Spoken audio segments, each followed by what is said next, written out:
ચાલો બાળકો, હવે રસાયણ શ્રુતિ અધિતર્ક તરફ આપણે આગળ વધીએ ને પછી નેક્સ્ટ થિયરી છે રસાયણ શ્રુતિ અધિતર્ક. બરાબર, એટલે ખૂબ અગત્યની એક થિયરી છે રસાયણ શ્રુતિ અધિતર્ક. અને આને બીજી ભાષામાં આપણે જો કદાચ ઇંગ્લિશમાં લખીએ કીમો-ઓસ્મોટિક હાઇપોથેસિસ કહેવાય આને, અને કીમો-ઓસ્મોટિક સિદ્ધાંત પણ કહેવામાં આવે છે. તો આ છે કીમો-ઓસ્મોટિક સિદ્ધાંત. હાઇપોથેસિસ એટલે પરિસંકલ્પના પણ કહેવાય, અધિતર્ક પણ કહેવાય, સિદ્ધાંત પણ કહેવાય. કીમો-ઓસ્મોટિક સિદ્ધાંત, કીમો-ઓસ્મોટિક હાઇપોથેસિસ. બરાબર, હવે આ શું છે સૌથી પહેલા તો આપણે સમજવાનું છે. કીમો-ઓસ્મોટિક હાઇપોથેસિસ ની સૌપ્રથમ વખત સમજૂતી જે છે પીટર મિશેલ નામના એક વૈજ્ઞાનિક દ્વારા આપવામાં આવી છે. બરાબર, કીમો-ઓસ્મોટિક જે હાઇપોથેસિસ છે એ કીમો-ઓસ્મોટિક હાઇપોથેસિસ ની જે સૌથી પહેલી એની જે રજૂઆત છે એ પીટર મિશેલ દ્વારા કરવામાં આવી છે. તો આની સૌપ્રથમ રજૂઆત એ પીટર મિશેલે કરી છે. પીટર મિશેલ નામના એક વૈજ્ઞાનિક. બરાબર, એના દ્વારા એક વૈજ્ઞાનિકનું નામ છે, યાદ રાખજો. એના દ્વારા આ વિષયની સૌથી પ્રથમ અધિતર્ક રજૂ કરવામાં આવેલ છે. તો કીમો-ઓસ્મોટિક સિદ્ધાંત છે શું? હમણાં આપણે એવું સમજ્યા, બરાબર, ચક્રી અને અચક્રીની અંદર હમણાં જ આપણે એવું સમજ્યા કે ઇલેક્ટ્રોન પરિવહન તંત્રમાંથી જ્યારે ઇલેક્ટ્રોન પસાર થાય ત્યારે સાયટોક્રોમ તંત્રમાંથી એ એટીપી નું નિર્માણ કરે છે. એ કેવી રીતે કરે એ સમજાવતો અધિતર્ક છે આ, બીજું કાંઈ નહીં. બરાબર, કે જ્યારે ઇલેક્ટ્રોન પરિવહન તંત્રમાંથી ઇલેક્ટ્રોન એક સાયટોક્રોમ તંત્રમાંથી બીજા સાયટોક્રોમ તંત્રની અંદર પસાર થાય, એક ઇલેક્ટ્રોન ગ્રાહકમાંથી બીજા ઇલેક્ટ્રોન ગ્રાહકમાં જ્યારે એ ઇલેક્ટ્રોન પસાર થાય ત્યારે એમાંથી એટીપી નું નિર્માણ કેવી રીતે થાય, આ બાબતની સમજૂતી એ આ અધિતર્કમાં આપવામાં આવેલી છે. તો આને આપણે જે એટીપી ના નિર્માણની પ્રક્રિયા જે છે, બરાબર, એ એટીપી નિર્માણની પ્રક્રિયા કેવી રીતે થશે એ સમજૂતી કીમો-ઓસ્મોટિક સિદ્ધાંતમાં આપવામાં આવેલી છે. આપણે એક સેન્ટેન્સ એના વિશે લખીએ કે આ સિદ્ધાંત મુખ્યત્વે આપણને શું સમજાવે છે ભાઈ, કે મુખ્યત્વે એટીપી નિર્માણ, બરાબર, એટીપી નિર્માણની ક્રિયા ઇલેક્ટ્રોન પરિવહન તંત્રમાં ઇલેક્ટ્રોન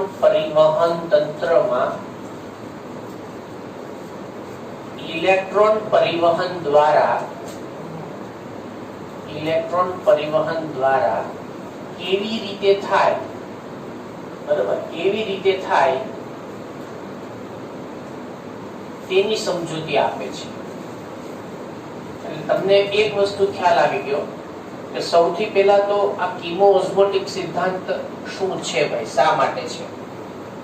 કીમો-ઓસ્મોટિક સિદ્ધાંત એટલા માટે છે કે એ પોતે ઇલેક્ટ્રોન પરિવહન એમાં કેવી રીતે થાય અને એ પરિવહન દ્વારા એટીપી કેવી રીતે નિર્માણ પામે છે. બરાબર, ETS ની અંદર આપણે સાયટોક્રોમ તંત્રની વાત કરી ચૂક્યા છીએ. એની સમજૂતી એ આના દ્વારા આપવામાં આવતી હોય છે.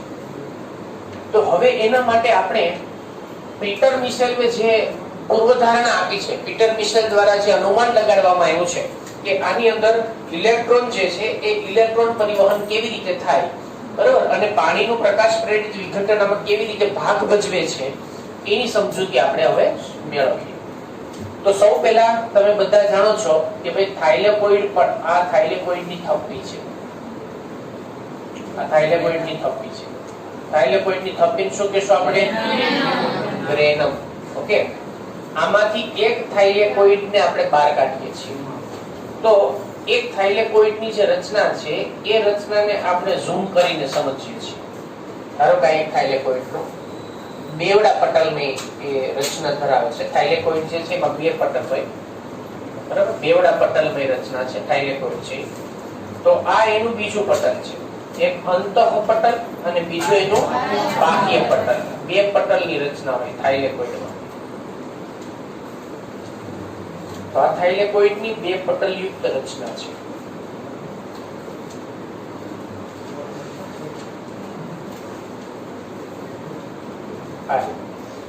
બરાબર, આ થાઇલેકોઇડના બે પટલયુક્ત રચના છે. હવે આની અંદર થાઇલેકોઇડ પટલમાં બે પિગમેન્ટ સિસ્ટમ ભાગ લે છે, PS1 અને બીજી છે PS2. એક કઈ છે PS1, બીજી કઈ છે PS2. કેટલી પિગમેન્ટ સિસ્ટમ થઈ? બે ફોટોપિગમેન્ટ સિસ્ટમ એમાં ભાગ લેતી હોય છે. અને અહીંયા જે આપણે વાત કરશું ખાસ કરીને એ અચક્રીયની અંદર જ વાત કરશું, ચક્રીયની વાત કરતા નથી. બરાબર, અહીંયા વાત કોના વિશે કરશું આપણે? અચક્રીય ફોટો ફોસ્ફોરાયલેશન એની પ્રક્રિયાની વાત કરશું. તો આ થાઇલેકોઇડ જે છે અહીંયા વચ્ચેનો ભાગ છે ને આપણે શું કહેશું ભાઈ? થાઇલેકોઇડનો અંદરનો ભાગ થયો કે નહીં આવો? એને શું કહેવાય? થાઇલેકોઇડ અવકાશ. શું કહેવાય એને? થાઇલેકોઇડ અવકાશ. તો પહેલા આ છે થાઇલેકોઇડ અવકાશ અને થાઇલેકોઇડની અંદરનો ભાગ કહેવાય આ થાઇલેકોઇડ અવકાશ છે. આ થાઇલેકોઇડ પટલ છે. બરાબર, આ શું છે? થાઇલેકોઇડ પટલ. તો આ થાઇલેકોઇડ નું કયું પટલ થયું? બાહ્ય પટલ. આ કયું પટલ છે એનું? અંતઃપટલ. અને બે વચ્ચેની જગ્યાને શું કહેવાય? આંતરપટલીય અવકાશ. આ એક છે. હવે આ બહારના ભાગે શું હોય? અહીંયા બધામાં શું હોય? અહીંયા શું હોય? શું હોય? સ્ટ્રોમા, આધારક. પાક્કું ને? યાદ કરો, આવો આપણે થપ્પીની વાત કરી હતી. પછી થપ્પીની આજુબાજુ બધે શું હોય? સ્ટ્રોમા.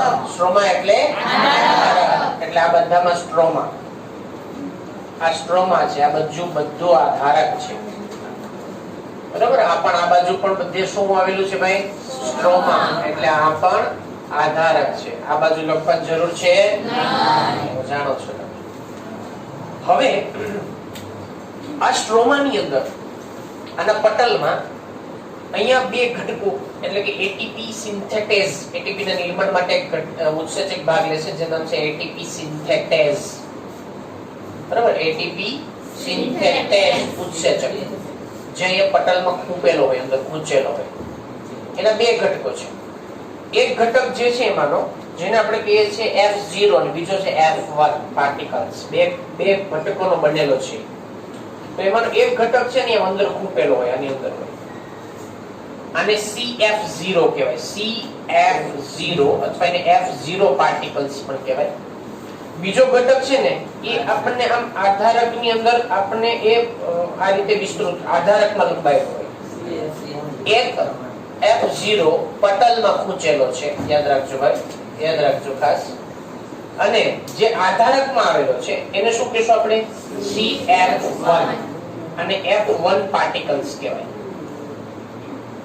બરાબર, અને F1 પાર્ટિકલ્સ કહેવાય. આ આખો ભેગો મળે F0 F1 તો એ શું છે? એટીપી સિન્થેટેઝ. આ એક આખું ઉત્સેચક છે. શું નામ છે એનું? એટીપી સિન્થેટેઝ. આ ઉત્સેચક છે જેમાં બે એકમો છે, એક છે F0 અને બીજો છે F1. F1 ક્યાં છે? આધારકમાં. F0 ક્યાં છે? પટલમાં ખૂંચેલો છે. આટલું ક્લિયર બધાને? સમજાઈ ગયું ભાઈ? બહુ ઈઝી થિયરી છે પણ અંદર ઘૂસવી સૌથી અગત્યની છે. બાકી આમ કાંઈ ટપો નહીં પડે. બોલો ચક્રી અચક્રી તો હજી ઘણું સહેલું હતું, બરાબર, પણ આ અધિતર્કને તમારે અંદર ઉતારવો પડશે તો એમાં ખ્યાલ આવશે. ફરીવાર હું તમને એક વખત સમજાવી દઉં આખી રચના. આ એક થાઇલેકોઇડ છે. થાઇલેકોઇડમાં બે આવરણ હોય, એક હોય બીજું બે વચ્ચેનો. રેડી? ચલો હવે એમાં આની અંદર શું આપણને ખૂંચેલું જોવા મળે છે? એટીપી સિન્થેટેઝ. કેટલા એકમોનું બનેલું? પટલમાં ખૂંચેલા શું કહેવાય ને? આધારકમાં લંબાયેલાને ખ્યાલ આવી ગયો? આ બે છે એટીપી સિન્થેટેઝના એકમ. હવે શું થાય સમજો, હવે એના પછી આપણે વાત કરશું. હમણાં આગળ આપણે જે ચર્ચા કરી છે કે ભાઈ આ થાઇલેકોઇડ ની અંદર એટલે પ્રકાશ પ્રક્રિયા થાય, બરાબર? પ્રકાશ પ્રક્રિયા થાય. પ્રકાશ પ્રક્રિયા એટલે શું? તો કે ચક્રીય અને અચક્રીય ફોટો ફોસ્ફોરાયલેશન. અહીંયા અચક્રીયની મેં તમને કીધું પહેલા કે આપણે અચક્રીયની વાત કરશું અને સાઇટોક્રોમ તંત્ર એમાંથી ઇલેક્ટ્રોન પસાર થાય વિજાણુ પરિવહન તંત્રમાંથી અને એ પાછું PS1 માં જશે. ચલો હવે અહીંયા સમજો, આ છે આપણી પાસે PS. તો આની અંદર બે ભાગ હોય, બરાબર? એક આની અંદર છે PS2 અને એના પછી બીજો જે ભાગ છે એ છે PS1. આ બે પરિવહન તંત્રની અંદરના આપણે આમાં એનું જે પટલ છે એ પટલની સાથે સંકળાયેલા બે ઘટકો છે, બરાબર? એક છે PS2 અને બીજું છે PS1. હવે તમે જાણો છો અચક્રીય ફોટોફોસ્ફોરાયલેશન ની પ્રક્રિયા હોય. કઈ પ્રક્રિયા હોય? ફોટોફોસ્ફોરાયલેશન. એમાં વચ્ચે સાઇટોક્રોમ તંત્ર ભાગ લે. યાદ છે ને આપણે આખું ઓલરેડી મેં તમને વાત કરી ચૂક્યા છે કે ભાઈ ઇલેક્ટ્રોન જે છે ઇલેક્ટ્રોન ગ્રાહકમાંથી પછી ધીમે ધીમે પ્લાસ્ટોક્વિનોન માંથી પસાર થાય, સાઇટોક્રોમ બી માં આવે, સાઇટોક્રોમ એફ માં આવે, પ્લાસ્ટોસાઇનિન માં આવે. યાદ છે આવું? બસ અહીંયા એવા કંઈક શબ્દો અથવા તો આકૃતિમાં કંઈક ભાગો તમને બતાવેલા છે. તો અહીંયા સૌથી પહેલા સમજો, આ છે સાઇટોક્રોમ તંત્ર, અહીંયા આવે, બરાબર? આ છે સાઇટોક્રોમ તંત્ર. સાઇટોક્રોમ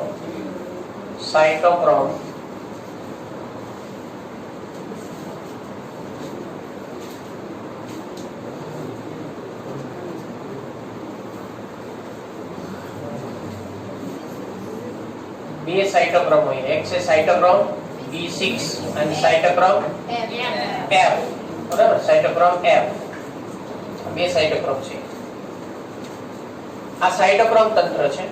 હવે તમે જાણો છો કે PS2 કેટલી, આને શું કહેવાય? P680. આને શું કહેશું આપણે? P700.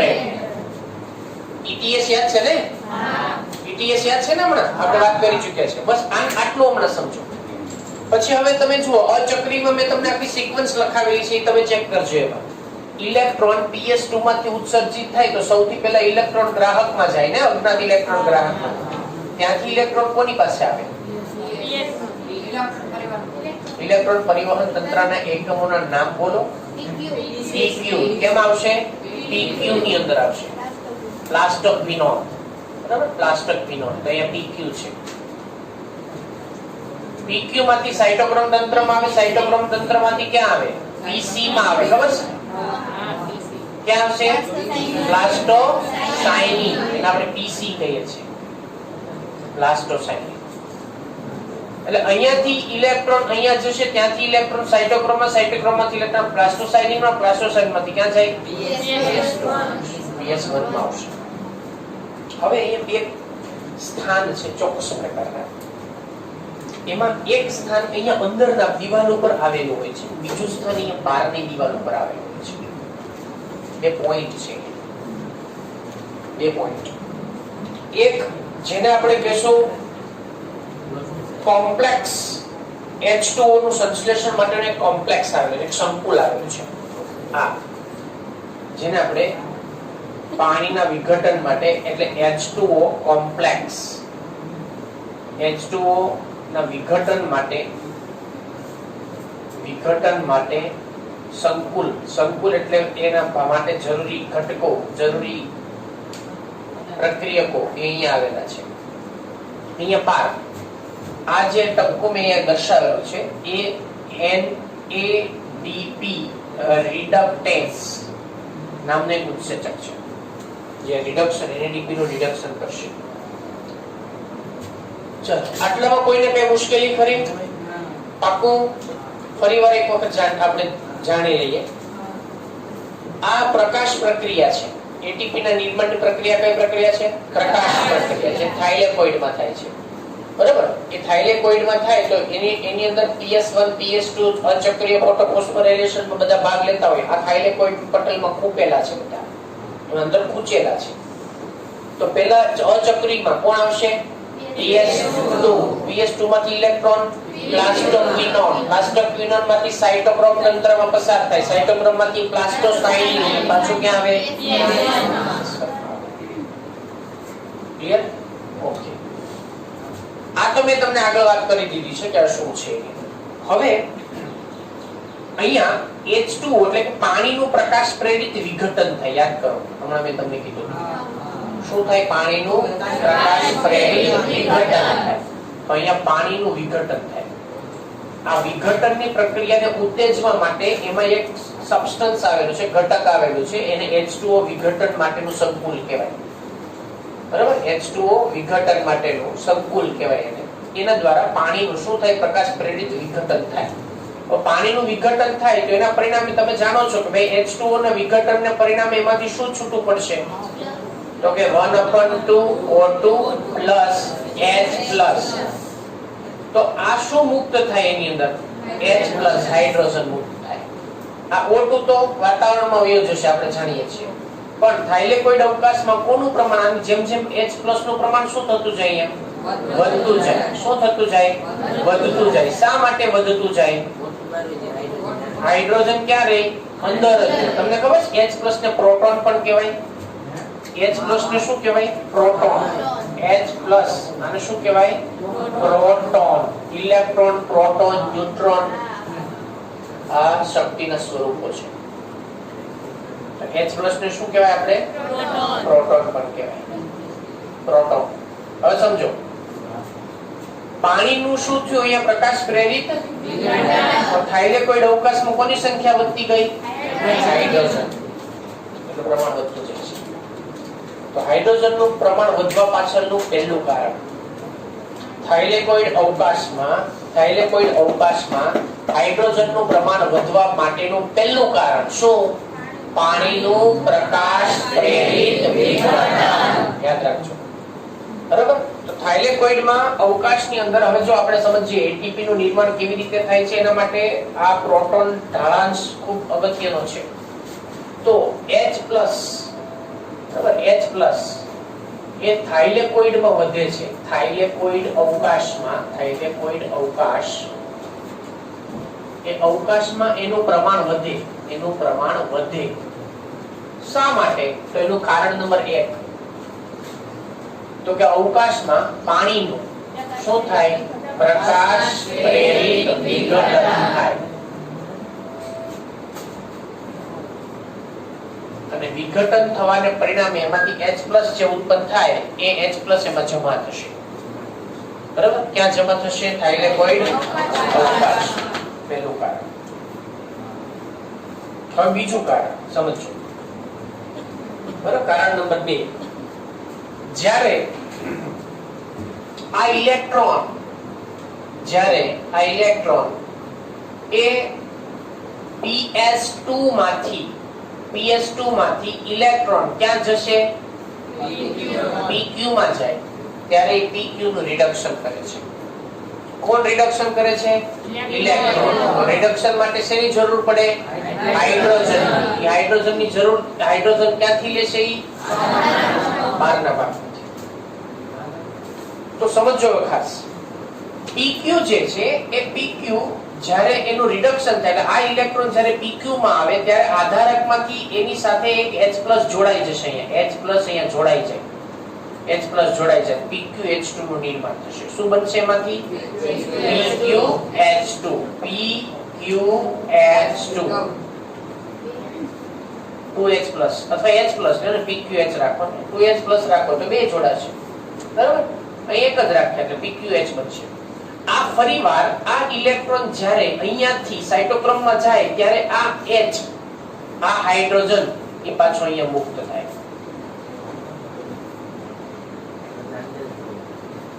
હવે સમજે બીજો હાઇડ્રોજન કોણ લાવ્યું? ઇલેક્ટ્રોન લાવ્યો. ઇલેક્ટ્રોન જ્યારે ક્યાંથી પસાર થાય? PS2 માંથી ક્યાં આવે? PQ માં આવે. ત્યારે એ સ્ટ્રોમામાંથી હાઇડ્રોજન શું કરે છે? પોતાની સાથે લઈ લેશે. કોને આપી દેશે? PQ ને. શું બનશે? PQH. અને પાછો ઇલેક્ટ્રોન ત્યાંથી ક્યાં જાય? સાયટોક્રોમમાં દાખલ થાય ત્યારે એ H ને મુક્ત કરીને પાછો અવકાશમાં છોડી દેશે. થાઇલેકોઇડ અવકાશ. તો H+ થાઇલેકોઇડમાં પાછો વધ્યો ઈ ક્યાંથી આવ્યો? તો એનું બીજું કારણ છે કે જ્યારે ઇલેક્ટ્રોન ક્યાંથી PS2 માંથી સાયટોક્રોમ તંત્ર તરફ પસાર થાય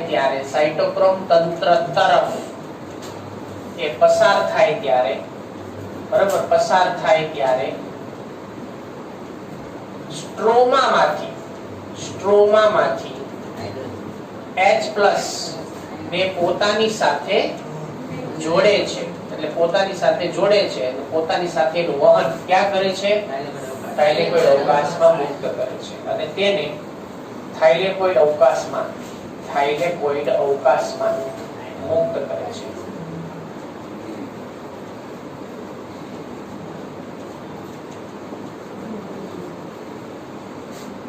આ બીજી વસ્તુ.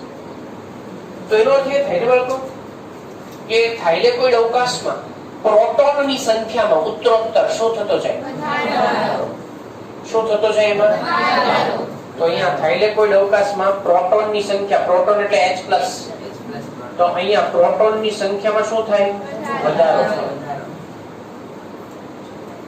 હવે જો બહારથી એટલે સ્ટ્રોમામાંથી ઉલટાનો એક હાઇડ્રોજન અંદર આવ્યા છે એટલે સ્ટ્રોમામાં એનું પ્રમાણ શું થાય? ઘટે. હજી પૂરું નથી, હજી સમજો. હજી જ્યારે ઇલેક્ટ્રોન જે છે એ ઇલેક્ટ્રોન હવે સાયટોક્રોમ તંત્રમાં છે. સાયટોક્રોમ તંત્રમાંથી ઇલેક્ટ્રોન પાછો ક્યાં ગયો? PC માં. અને PC માંથી ઇલેક્ટ્રોન ક્યાં ગયો? PS1 માં. PS1 માંથી ઇલેક્ટ્રોન પાછો કોના રિડક્શનમાં વપરાય? NADP+ ના રિડક્શનમાં વપરાય. ત્યારે આ પ્રક્રિયા યાદ રાખો, આ પ્રક્રિયા અંદર ન થતી, ક્યાં થશે? બહાર. એટલે ક્યાં થાય? સ્ટ્રોમામાં. એટલે મેં અહીંયા બાહ્ય પટલ ઉપર NADP રિડક્ટેઝ ઉત્સેચક બતાવ્યું છે. ક્યાં બતાવ્યો આપણે? બહાર, બાહ્ય પટલ ઉપર. હવે સમજો, હવે શું થાય તો કે આ ઇલેક્ટ્રોન આ ઉત્સેચકનો ઉપયોગ કરીને NADP+, બરાબર, એની સાથે ઈ પોતે શું જોડી દેશે? 2H+. ક્યાંથી લાવશે? ઈ આધારકમાં જે રખડતા હશે ને H+, એને પોતાની સાથે જોડી દેશે. H+ આધારકમાં ક્યાંથી આવશે એ પછી કહું છું, પણ અત્યારે તમે સમજો કે આધારકમાંના H+ ને પોતાની સાથે જોડી શું બનાવે? NADPH2 નું નિર્માણ કરે. તો આ તો ભાઈ આધારકને બે બાજુ બેવડો માર પડ્યો. બરાબર ને? એક તો પોતે પોતાના જે હાઇડ્રોજન પોતાની પાસે આધારકમાં છે એ NADP ના રિડક્શનમાં વપરાઈ ગયા, એટલે ત્યાં એક H+ એમાં વપરાઈ ગયા એટલે ઘટાડો થઈ ગયો. પાછા H+ અહીંયા PQ માંથી અહીંયા ઇલેક્ટ્રોન મારફતે પાછા અહીંયા મુક્ત થયા એટલે એમાં પણ ઘટાડો થઈ ગયો. એટલે ઉત્તરોત્તર આધારકની અંદર H+ માં શું થાય? ઘટાડો થાય. બરાબર? એટલે આધારક સ્ટ્રોમામાં H+ એટલે પ્રોટોન, H+ એટલે પ્રોટોન, H+ ની સંખ્યા શું થાય છે? ઘટે છે. જ્યારે અહીંયા શું કીધું? પ્રોટોન એટલે H+ એટલે પ્રોટોન, એની સંખ્યામાં શું થાય? આટલું ક્લિયર બધાને?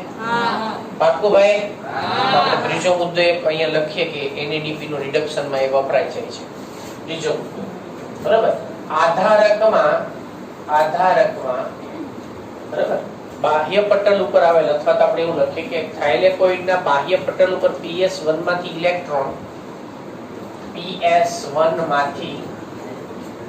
ઇલેક્ટ્રોન NADP રિડક્ટેઝ ઉત્સેચક મદદ વડે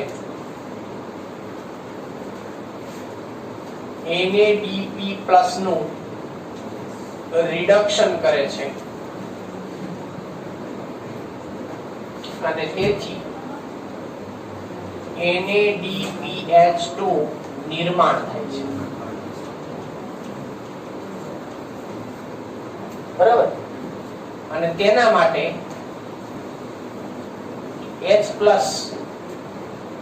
આધારકમાંથી મેળવે છે. ચાલો, આટલું થઈ ગયું? ઓકે. હવે એના પછી તમે જોશો કે ભાઈ આધારકમાંથી મેળવશે એટલે સતત ને સતત અહીંયા શું થાય? વધારો થાય. અહીંયા શું થાય? ઘટાડો થાય. તો pH માં ફેરફાર થાય ને? pH માં ફેરફાર થાય ને? આવું થવાને પરિણામે એની અંદરથી જ્યારે pH જે છે pH માં ફેરફાર થાય, H+ થાઇલેકોઇડની અંદર વધારે જમા થતો જાય એટલે pH માં ફેરફાર થાય. રસાયણ અધિતર્ક શા માટે કહેવાય? તો કે અહીંયા બધી પ્રક્રિયાઓ થાય એની સાથે pH માં પણ ફેરફાર થશે. બરાબર? pH એટલે આપણે હાઇડ્રોજન જે છે H+ અને OH- નું પ્રમાણ કેટલું છે? pH નું પૂરું નામ શું થાય? pH નું ફૂલ ફોર્મ શું થાય? Full form pH. pH કે આપણે pH એસિડિક અને બેઝિક. તો pH નું પૂરું નામ શું થશે બાળકો? Potentiality of hydrogen ion. Hydrogen ion ની પોટેન્શિયાલિટી કેટલી છે? Potential of hydrogen ion pH. હવે સમજો, pH વધે, હાઇડ્રોજન વધે તો pH ઘટે. તો હવે અહીં હાઇડ્રોજન શું થયા? તો pH શું થઈ? તો અહીં એસિડિક pH ધીમે ધીમે થશે ને? તો આની અંદરની pH શું થાય? ઘટે. pH ઘટે. હવે પ્રોટોન ઢાળાંશ સર્જાય. શું તો સર્જાય? હવે પ્રોટોન ઢાળાંશ. પ્રોટોન ઢાળાંશ એટલે શું? પ્રોટોન ઢાળાંશ એટલે કે પ્રોટોન ઢોળાંશ અથવા ઢાળાંશ એ સર્જાય. પ્રોટોન ઢાળાંશ એટલે કે યાદ કરો તો તમે કદાચ મેં તમને વહનના પ્રકારો સમજાવ્યા છે. એમાં મેં તમને નિષ્ક્રિય વહન સમજાવ્યું છે. વધુ સંકેન્દ્રણ વાળા વિસ્તારમાંથી ઓછા સંકેન્દ્રણ વાળા વિસ્તારમાં, એટલે કે એમાં ઢોળાંશની દિશામાં એટલે વધુથી ઓછા. અહીંયા પ્રોટોન ક્યાં વધારે છે? ક્યાં વધારે છે?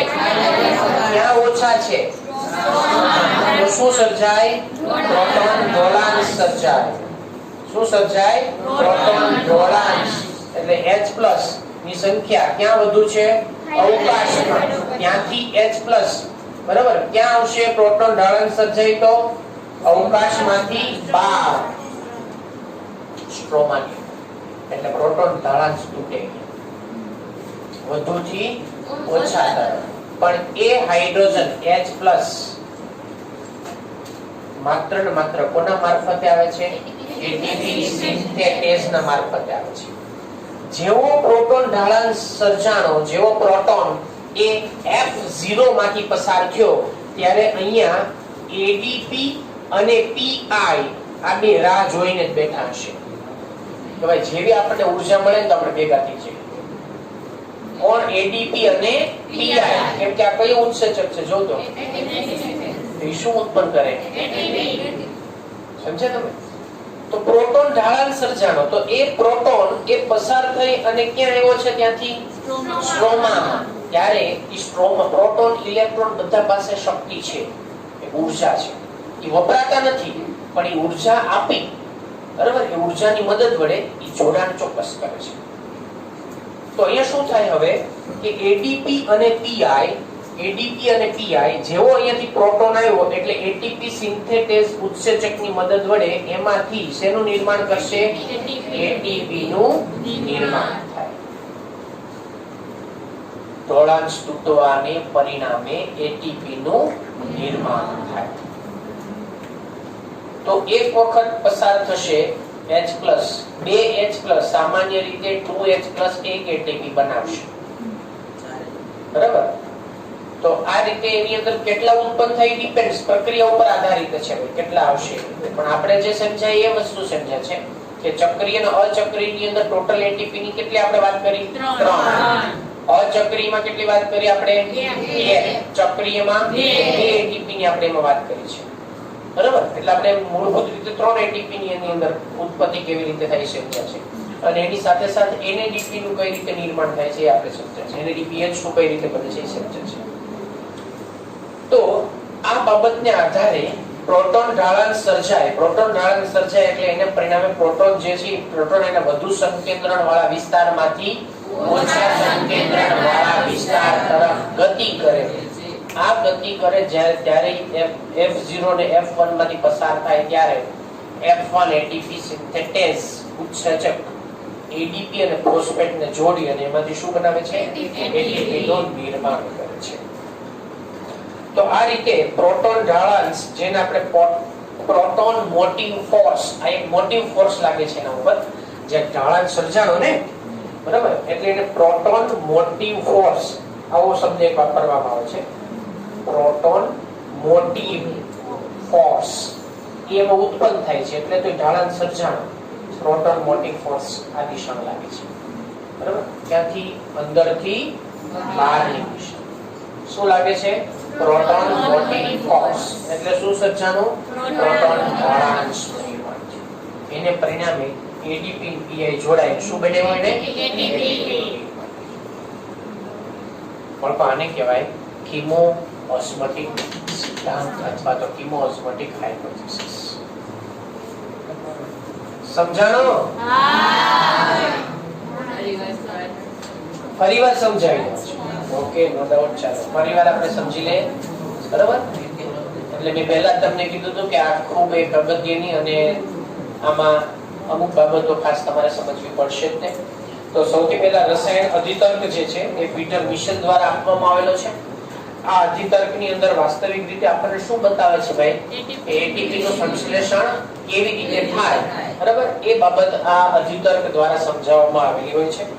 જેમાં આપણે જેમ આગળનું ચેપ્ટરમાં ચર્ચા કરશું કે ગણાપ સૂત્રની અંદર પણ એટીપી નું નિર્માણ થાય છે. એ એટીપી નું નિર્માણ જે છે એ અને આ એટીપી ના નિર્માણ ઘણું ખરું સમાન છે, પણ બંનેના સ્થાન જુદા જુદા છે. ત્યાં ગણાપ સૂત્રમાં થાય, અહીંયા ક્યાં થાય? થાઇલેકોઇડમાં. બરાબર, પણ છે બંને પ્રક્રિયામાં શું થાય? એટીપી નું નિર્માણ. તો આની અંદર પ્રોટોન ઢાળાંશ જે છે કેવી રીતે વિકસિત બને એની મેં તમને અહીંયા આખી વાત કરી છે. પ્રોટોન ઢાળાંશ કેવી રીતે વિકસિત બને? તો પ્રોટોન ઢાળાંશ વિકસિત થવા માટે ની પહેલું કારણ કે થાઇલેકોઇડ અવકાશમાં પાણીનું શું થાય? પ્રકાશ પ્રેરિત વિઘટન થાય, વિભાજન થાય. એના પરિણામે એમાંથી H+ મુક્ત થાય અને H+ થાઇલેકોઇડ અવકાશમાં જમા થતા જાય, બરાબર. કારણ નંબર 1. કારણ નંબર 2, બીજું કારણ, જ્યારે ઇલેક્ટ્રોન PS2 માંથી સાયટોક્રોમ તંત્રમાં જાય ત્યારે, બરાબર, એ PQ નું રિડક્શન કરે છે અને PQ ના રિડક્શન ની અંદર એ PQ ના રિડક્શન માં ઇલેક્ટ્રોન ની સાથે જોડાવાની બદલે અને અથવા તો એની સાથે ત્યારે એની બદલે એ હાઇડ્રોજન સાથે જોડાઈ જાય છે. એટલે હાઇડ્રોજન પણ એને બહારથી હાઇડ્રોજન ક્યાં લઈ આવીને મૂકી દેશે? અંદર લઈ આવીને મૂકી દેશે. ક્યાંથી? સ્ટ્રોમામાંથી થાઇલેકોઇડ અવકાશમાં મૂકી દેશે. તો કારણ નંબર 2. તો બે કારણોને પરિણામે એની અંદર શું થયું? આમાં વધારો થયો. હવે ઘટાડો બહાર શા માટે થયો? તો એના માટે બે કારણ જવાબદાર છે. પહેલું એક તો આપણે હમણાં જોઈએ કે બહારથી હાઇડ્રોજન ને અંદર લેશે, કારણ નંબર 1. કારણ નંબર 2, PS1 માંથી મુક્ત થતો ઇલેક્ટ્રોન NADP ના રિડક્શનમાં વપરાય છે. આ રિડક્શનમાં ઇલેક્ટ્રોન વપરાય ત્યારે એની સાથે સાથે એ ક્યાંથી ભાઈ એની સ્ટ્રોમામાંથી શું કરે છે? H+ ને એની સાથે જોડે છે. એટલે H+ ની સંખ્યા સ્ટ્રોમામાં કેવી થઈ? ઘટી ગઈ. અવકાશમાં કેવી થઈ? વધી ગઈ. ક્લિયર વસ્તુ? વધી ગયા એટલે અહીંયા વધારે છે તો pH શું થાય? ઘટે. pH ઘટે, બરાબર. એટલે એની અંદર આશ્રુતિની પ્રક્રિયા થાય. સમજો ખાસ. આશ્રુતિ એટલે શું એ તમને પછી સમજાવીશ. આશ્રુતિ એટલે કે એમાં ઘટકો જે છે એ ઘટકોનું વહન, બરાબર. આપણે મેં તમને પ્રસરણ વિશે સમજાવ્યું છે કે ભાઈ પ્રસરણની અંદર જે અણુના ઘટકો અણુઓ જે છે એની વધુ સંકેન્દ્રણ વાળા વિસ્તારમાંથી ઓછા સંકેન્દ્રણ વાળા વિસ્તારમાં જાય એ દ્રવ્યના અણુઓ છે. આશ્રુતિની અંદર દ્રાવકના પાણીના અણુઓ છે. કોના અણુ જાય? પાણીના અણુ જાય. બસ બાકી વસ્તુ તો અણુઓને વહનની જ છે, બરાબર. સાંદ્રતાના વહન, સાંદ્રતા મેન્ટેન કરવાની જ બે જગ્યાએ વાત આવતી હોય છે. તો અહીંયાથી આશ્રુતિની પ્રક્રિયાની મદદ વડે પ્રોટોન ઢાળાંશ સર્જાય. પ્રોટોન ઢાળાંશ તૂટવાને પરિણામે H+ જે છે એ એટીપી સિન્થેટેસની મદદ વડે ક્યાં મુક્ત થાય છે? આધારકમાં મુક્ત થાય. જ્યારે આધારકમાં આવે ત્યારે એની કોણ રાહ જોઈને બેઠું હોય? ADP અને PI. કયો ઉત્સેચક? એટીપી સિન્થેટેઝની મદદ વડે બંનેને જોડી છેડાછેડી બાંધીને શું બનાવી દેશે? આ બે જોડાવું તો છે ભાઈ, બે છેડાછેડી બાંધવી, પણ એમાં કઈક શક્તિ જોશે, એટલે વચ્ચે ગોરબાપન જરૂર પડશે, બરાબર? એટલે અહીંયા છે એના માટે એટીપી સિન્થેટેઝ, બરાબર, એ એમાં મદદરૂપ ભૂમિકા ભજવે છે. શક્તિ મેળવશે પ્રોટોન ઢાળાંશ તૂટવાના પરિણામે H+ માંથી. તો આ રીતે એની અંદર પ્રોટોન મોટિવ ફોર્સ ને પરિણામે જે આખો પ્રોટોનનો જે માર્ગ રચાય છે F0 માંથી ક્યાં? F1 માં. પહેલા ક્યાં હોય? અવકાશમાં, પછી F0 માં, પછી F1 માં, પછી આધારકમાં એ પ્રોટોન દાખલ થાય છે, બરાબર? આવી રીતે એની અંદર આપણને પ્રોટોન જે છે એની ગતિશીલતાના આધારે એમાંથી શક્તિ મેળવી અને એટીપી ના નિર્માણની પ્રક્રિયા થતી જોવા મળે છે. તો એટલા માટે આને આપણે રસાયણ અધિતત અથવા તો રસાયણ આશ્રુતિ, કેમ કે આમાં રાસાયણિક પ્રક્રિયા પણ થઈ અને એટીપી નિર્માણની પ્રક્રિયા રાસાયણિક ઘટકોના વહનને પરિણામે, એટલે કે પ્રોટોન ઢાળાંશને પરિણામે સર્જાય છે, એટલે એને રસાયણ આશ્રુતિની પ્રક્રિયા અને રાસાયણિક બાબતોનો pH માં ફેરફાર રાસાયણિક બાબત કહેવાય, એને પરિણામે આપણે જોવા મળે, એટલે આપણે કિમોઓસ્મોટિક સિદ્ધાંત તરીકે ઓળખવામાં આવે છે. હવે ક્લિયર પાછું બધાને?